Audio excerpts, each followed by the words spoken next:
2010 میں ایک کمپنی شروع ہوتی ہے جس کا نام ہے اولا۔ بھویش اگروال اور انکت بھاٹی کی وجہ سے یہ کمپنی شروع کی جاتی ہے۔ لیٹ 2010 میں ان کو آئیڈیا آتا ہے اور بھویش اگروال اس کے CEO بنتے ہیں۔ 2021 میں اس کمپنی ایک یونیکارن بن جاتی ہے اور اس کی ویلیویشن تقریباً $8.84 بلین بن جاتی ہے۔ کس وجہ سے بنتی ہے میں آپ کو بتاتا ہوں۔ انہوں نے اپنی کمپنی جب شروع کی، جس طرح کریم اور اوبر کا آپ نے نام سنا، سیم اسی پیٹرن پہ انہوں نے اپنی کمپنی شروع کی۔ ان کا سب سے پہلے موٹو یہ تھا کہ زیادہ سے زیادہ گاڑیاں اور زیادہ سے زیادہ ڈرائیور چاہیے۔ شروع میں جب کوئی ان کو گاڑی آرڈر کرتا تھا تو یہ ان کو ویب سائٹ پہ جا کے کہتے تھے، یا آگے سے ڈرائیور کو فون کرتے تھے، وہ وہاں سے پہنچتا تھا۔ کرتے کراتے انہوں نے ایک سافٹ ویئر جس طرح سے کریم اوبر کا ہے وہ ڈیولپ کیا۔ جب ڈیولپ کر لیا اس کے بعد ان کو چاہیے تھے زیادہ سے زیادہ ڈرائیور۔ انہوں نے شروع میں بڑا ہی زیادہ انسینٹیو دیا۔ انہوں نے کہا کہ آپ نے 12 گھنٹے گاڑی چلانی ہے، آپ کو ہم 80,000 سے 1,00,000 روپیہ دیں گے۔ اب ڈرائیور کی جو ایوریج سیلری وہ 18 سے 30,000 کے درمیان ہوتی ہے۔ کوئی بھی گھر میں اگر کوئی ڈرائیور رکھتا ہے تو اتنی ہی سیلری دی جاتی ہے۔ انہوں نے 80 سے 1,00,000 تک سیلری کا کہہ دیا۔ اب لوگ پاگل ہو گئے کہ یار یہ اتنے پیسے ہمیں دے دیں گے۔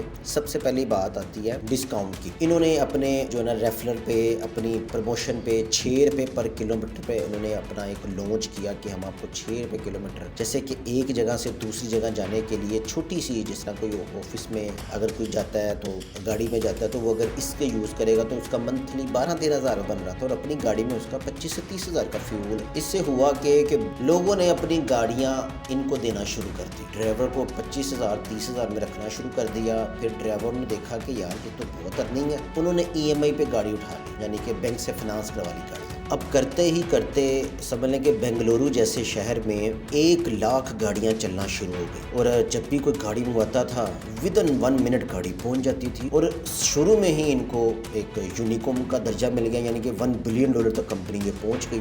لوگ ٹھک ٹھک ٹھک ان کو رائڈیں بھیجتے، یہ اٹھاتے۔ انویسٹر نے انویسٹمنٹ کی ہوئی تھی اور ان کو فی الحال ہو رہا تھا لاس، کیونکہ یہ کمائی تو کر نہیں رہے تھے۔ ڈرائیوروں کو وقت کا پہیہ چلتا گیا، اور پھر فائنل پہ کوئی 1-1.5 سال بعد ان کا شیئر ہو گیا تقریباً 50% پوری دنیا میں۔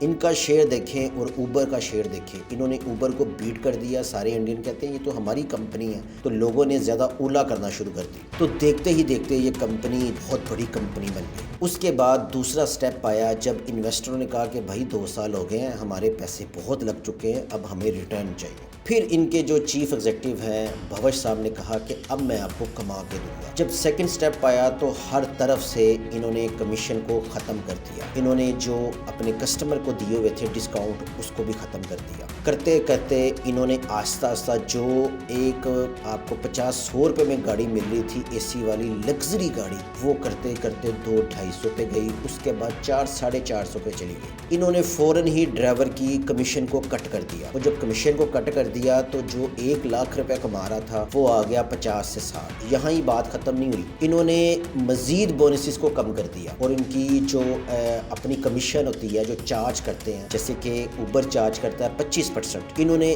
زیادہ چارج کرنا شروع کر دیا۔ تو جو ڈرائیور 1,00,000 روپے کما رہا تھا وہ چلا گیا تقریباً کوئی 20 سے 25 ہزار۔ اب انہوں نے بینکوں سے گاڑیاں اٹھائی ہوئی تھی۔ اس کے بعد جب اس طرح سے ہوا تو ان کو ایک بہت بڑے ڈیزاسٹر سے گزرنا پڑا۔ جب کوئی کسٹمر گاڑی کو بک کرنے کے لیے ان کو رائڈ بھیجتا تھا تو جو ڈرائیور حضرات ہے وہ اپنی مرضی کا روٹ پکڑتے تھے۔ ایک دوسرے کو بھیجتا تھا، دوسرا تیسرے کو، تیسرا چوتھے کو، چوتھے کو اگر کنوینئنٹ رکھتا تھا کہ یار میرے لیے یہ سوٹیبل رائڈ ہے تو وہ کرتا تھا، اگر نہیں لگتا تھا تو وہ بھی کینسل کر دیتا تھا۔ کسٹمر کو جہاں پہ 2 منٹ میں گاڑی آتی تھی وہ اب آنا شروع ہو گئی 20 سے 25 منٹ میں۔ لوگ اچھے خاصے ذلیل ہونا شروع ہو گئے۔ پھر اس کے بعد جو ان کے اگروال صاحب ہیں، ان کا دھیان چلا گیا الیکٹرک اسکوٹر کی طرف۔ اولا اسکوٹر S1 Pro کے نام سے اسکوٹر لانچ کرنے کا شروع کر دیا، اور دنیا کی بہت بڑی ایک کمپنی، اس پہ میں ایک الگ سے ویڈیو بناؤں گا۔ ہوا کیا کہ بنگلورو جیسے شہر میں 70,000 گاڑیاں شارٹیج ہو گئی۔ 1,00,000 گاڑی چل رہی تھی تو 70,000 گاڑیاں بند ہو گئی۔ سارے جو ڈرائیور حضرات ہیں انہوں نے گاڑی کو کیا بند اور اپنے گاؤں چلے گئے، کیونکہ 20-25 ہزار میں انہوں نے اپنا سرکل نہیں چلانا تھا۔ اولا کے جو اگروال صاحب ہیں ان کو گھنٹہ فرق نہیں پڑا، انہوں نے کمائی کرنا شروع کر دی، لیکن اس سے ایک بہت بڑا کلنچ پیدا ہو گیا، ایک بہت بڑا